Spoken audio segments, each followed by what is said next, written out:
Chapter 14.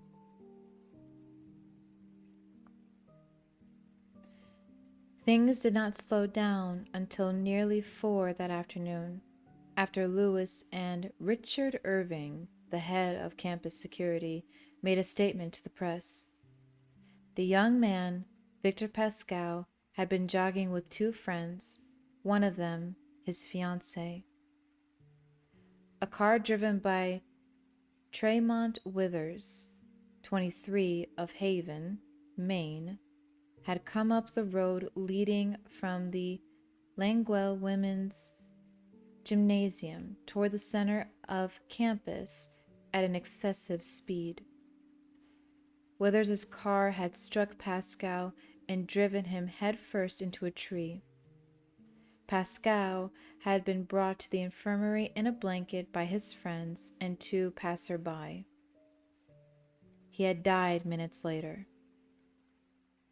Withers was being held pending charges of reckless driving, driving under the influence, and vehicular manslaughter. The editor of the campus newspaper asked if he could say that Pascal had died of head injuries.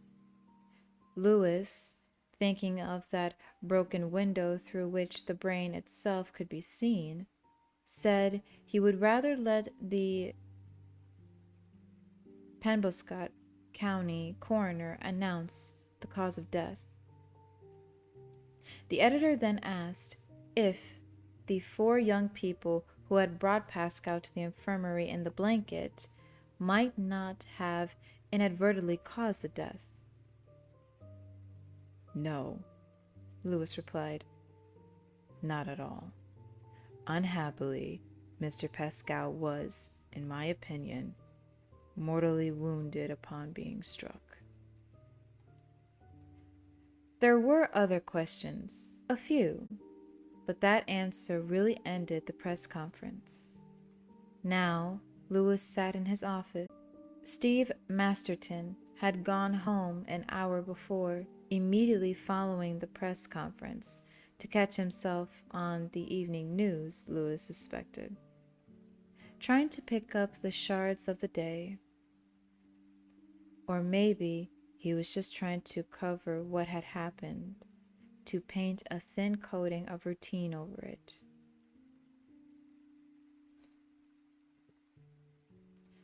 He and Charlton were going over the cards in the front file.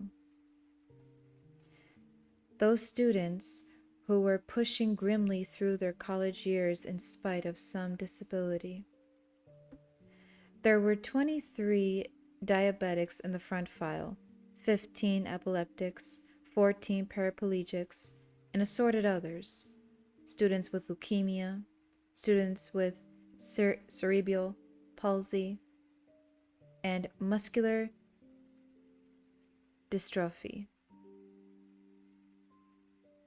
blind students, 2 mute students, and 1 case of sickle cell anemia, which Lewis had never even seen.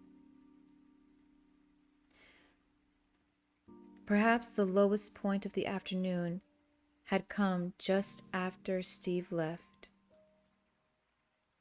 Charlton came in and laid a pink memo slip on Lewis's desk.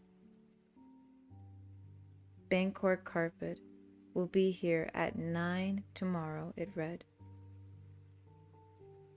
"Carpet?" he had asked. "It will have to be replaced," she said apologetically. "No way the stain's going to come out, doctor." Of course not. At that point, Lewis had gone into the dispensary and taken a Tylenol, what his first med school roommate had called tuners. "Hop up on the Tunerville trolley, Lewis," he'd say, "and I'll put on some credence." More often than not, Lewis had declined the ride on the fabled Tunerville, and that was maybe just as well. His roomie had flunked out halfway through his third semester and had ridden the Tunerville trolley all the way to Vietnam as a medical corpsman.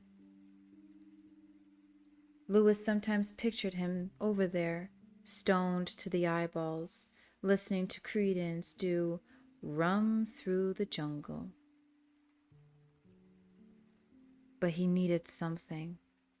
If he was going to have to see that pink slip about the carpet on his note minder board every time he glanced up from the front file spread out in front of them, he needed something. He was cruising fairly well when Mrs.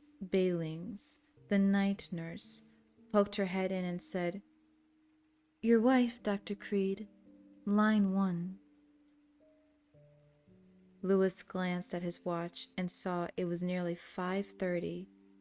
He had meant to be out of here an hour and a half ago. "Okay, Nancy.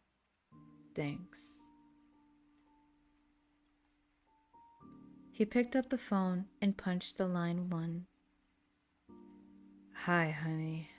Just on my..." "Louis, are you all right?" "Yeah, fine." "I heard about it on the news, Lou. I'm so sorry." She paused a moment. "It was on the radio news. They had you on answering some question. You sounded fine." "Did I? Good." "Are you sure you're all right?" "Yes, Rachel. I'm fine." "Come home," she said. "Yes," he said. Home sounded good to him.